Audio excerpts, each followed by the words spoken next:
We're joined on the line by House Minority Leader Kevin McCarthy, Congressman from California.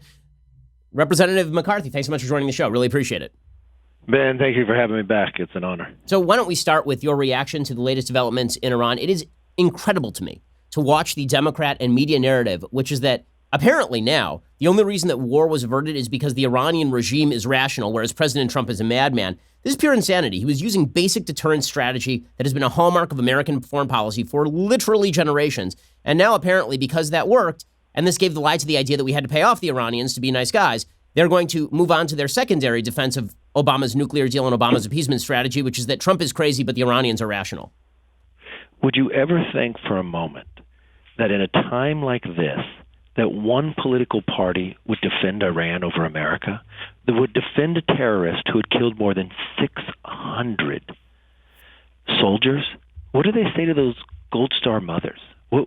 How do they defend this? And for the whole point that you brought up, it is working. Here was Iran going around the entire region. What did they do? They shot down a drone. They bombed ships. They bombed a refinery. They killed an American citizen. And somehow the president provoked something. The president sends a message, goes after those individuals who killed the American. What do they come back? They come back to our embassy. So he sends a very clear message where others who were in that position were afraid to do. Take out the individual who should have been taken out years ago. Send a very clear message. And what does Iran do? Iran sent some missiles, but they made a point almost, we have no casualties. I think it was more from a political play of what they wanted to do back home than anything else. It shows that the president's strength is having a really say in what's going to happen in the future. Speaking the House Minority Leader Kevin McCarthy, Congressman McCarthy, there's been some information floating around that the Iranian government actually called the Iraqi prime minister and warned him the attacks were coming and to get the Iraqis out of the way. France and Finland apparently knew about this as well. Is there any information that the Iranians were warning all of these parties beforehand just so that they would not escalate the situation, so they could brag back to their people at home that basically they had retaliated and they had scared away the Americans while in reality not doing anything that would have been enough to provoke a response from the United States? I think when you look at the past behavior of Iran and others, I think that's exactly what they wanted to do. They wanted to tell the message back home that they sent these rockets. Now, it's different than the past and using all their proxies and trying to say they had nothing to do with something, when we know it's always directed by them, even when it's their own weaponry.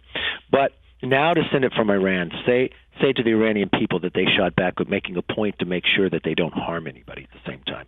I think they had a great amount of fear from our president that they knew they could not do that. Now, in other days, I mean, think of the difference in administration. One administration gives them billions to fund terrorism around. Another one stopped the terrorists from growing. Yeah, the fact that the Obama administration's narrative was basically it was either appeasement or war, this has been debunked by President Trump now because he took the third line, which is called deterrence. I mean, again, this has been a massive part of American foreign policy for the majority of the existence of the United States. The deterrence was taken off the table by Obama. Obama basically said the only way that we are going to be able to avoid outright war with Iran is to sign them massive checks and then allow them, John Kerry openly admitted this when he was Secretary of State, to use that money to pursue terrorism and ballistic missile development. Oh, and Trump comes in, he says, no, this is all nonsense. We can deter these people, and we can do so by showing them that we are not willing to allow them to do all of this. And the media's response is, Trump's a nut, and the Iranians are rational, and thank God that the Ayatollahs are in power so that they can stop World War III from occurring. I mean, the media's narrative here is perfectly insane, but it's got to be springing from this incessant defense of crap Obama-era policy. It's exactly. Have we not learned anything from the failures in history? The Chamberlains, the peace for our time, the appeasement of what happened? It's the exact same thing that went through. You know, if Ronald Reagan was here, he'd say, you have peace with freedom. You've got to have both. Remember when Ronald Reagan got up and walked away from Iceland when he was meeting with Gorbachev, because Gorbachev wanted us to end the SDI program? Because he saw no freedom in that, right? And so the idea, what happened, because he did the Berlin Wall collapse. Here we go with Barack Obama. What did he do with Iran when they were having terrorism? He gave them billions of dollars to fund it further, and then he guaranteed them that we'd support a nuclear weapon after 10 years. Thank God for President Trump stepping in and said, no, you're never going to have a nuclear weapon. And if you continue to move in the region the way you are, we will push you back. And he sent a very clear message that not only to the Ayatollah, but to North Korea and everybody else, that he will not tolerate. He'll talk to you, and he'll try to have it on the basis of what American believes in about freedom. And I do not believe at the end of the day that history will be very kind to what the Obama administration did. That is a low point for the Middle East, and we're having to try to correct the situation now, and we're in a much better place of doing what we were just a few years ago.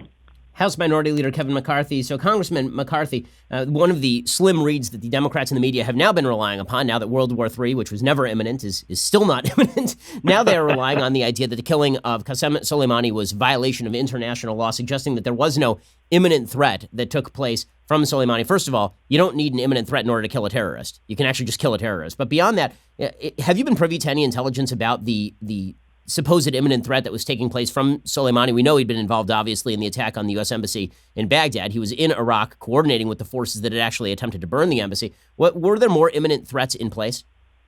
Look, I'm part of the Gang of Eight. I've been briefed on a lot. There's things I just do not talk about in that situation, but I think it's been very clear when you look at what Soleimani has been doing, from where he was traveling, from all in the public domain of what he was planning in advance. He already killed an American. He's already killed 600 of our men in uniform. You look behind the attacking of our embassy. Think for one moment, if you could go back in time and you could stop a terrorist action before it started, if you heard of what was going to go forward, this is the moment in time where our president took that action. What if those times that Clinton missed killing bin Laden? What would have been the change of history of where we were? We are safer today because our military took action. And you think about where they took that action at. It also sent a message to anybody else. If you plan these different items for the future, we will stop you beforehand, and we can stop you anywhere. He had complete authority from Article 2. You've got a terrorist fighting and killing Americans inside a war zone that the president has an AUMF for. There are so many overlapping responsibilities and protections for the president to take that action. It's absurd that the Democrats would even raise that issue, and it's embarrassing as an American that they would raise that issue. Speaking of the House Minority Leader Kevin McCarthy, so to shift topics a little bit here, well, actually rather wildly, let's talk about impeachment. So Nancy Pelosi, the Speaker of the House, is still deciding today whether or not to actually convey the impeachment charges over to the Senate. I'm very unclear on what her strategy here is. Just either you convey it or you don't convey it. You know what? If you talk to any Democrat, they have the same belief as you. They have no idea what her strategy is. She does not have the power to continue to hold it. Mitch McConnell has already set up where he has 51 votes over there to move forward. And you know what Mitch McConnell's doing? He's doing a fair process that Bill Clinton and Richard Nixon had, the opposite of what Nancy Pelosi did.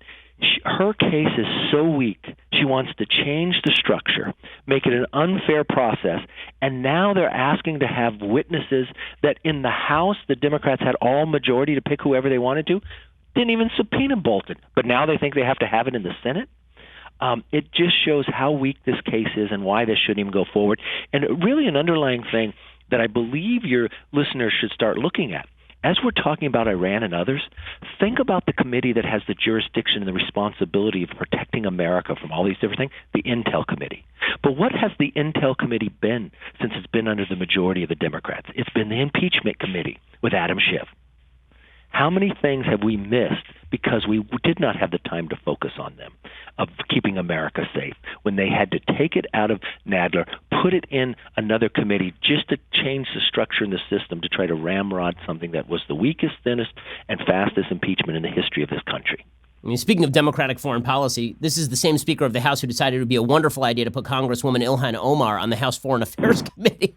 I mean, it's unimaginable that the American people would really consider putting these people in charge of foreign policy of the country. And the impeachment debacle really has not proved to be much of anything here. Do you think that if the Senate goes forward with this process and they do start calling witnesses, that John Bolton should be one of the witnesses who testifies? Look, I don't think you have to have any more witnesses. The House part makes the case. The Senate judges on what the case they bring forward. Why do you have any more witnesses? The House Democrats had all majority. They changed the structure where the minority could not ask for witnesses. They could ask for anybody they wanted. They told us they were in such a hurry to move this that it had to get done so soon. Judge it on its merit. And I think what's going to happen, you're going to have a majority over in the Senate, Republican, and you're going to have Democrats join with them who vote against this. I mean, Jonathan Turley, who's one of the most respected constitutional attorneys I know in this country, who is a Democrat, who did not vote for this president, said the only abuse in power is moving forward would be with the Democrats if they move this impeachment forward. that it was the thinnest, weakest, and fastest impeachment in history. Yeah, House Minority Leader Kevin McCarthy, I know you're busy. I really appreciate your time, Congressman McCarthy. Good luck, man. You got to deal with Nancy Pelosi every day. So, thoughts and prayers, my friend. Thank you, Ben. Take care. I hope you enjoyed that clip from The Ben Shapiro Show. If you did, go ahead and hit the subscribe button so you stay up to date on all of our future content.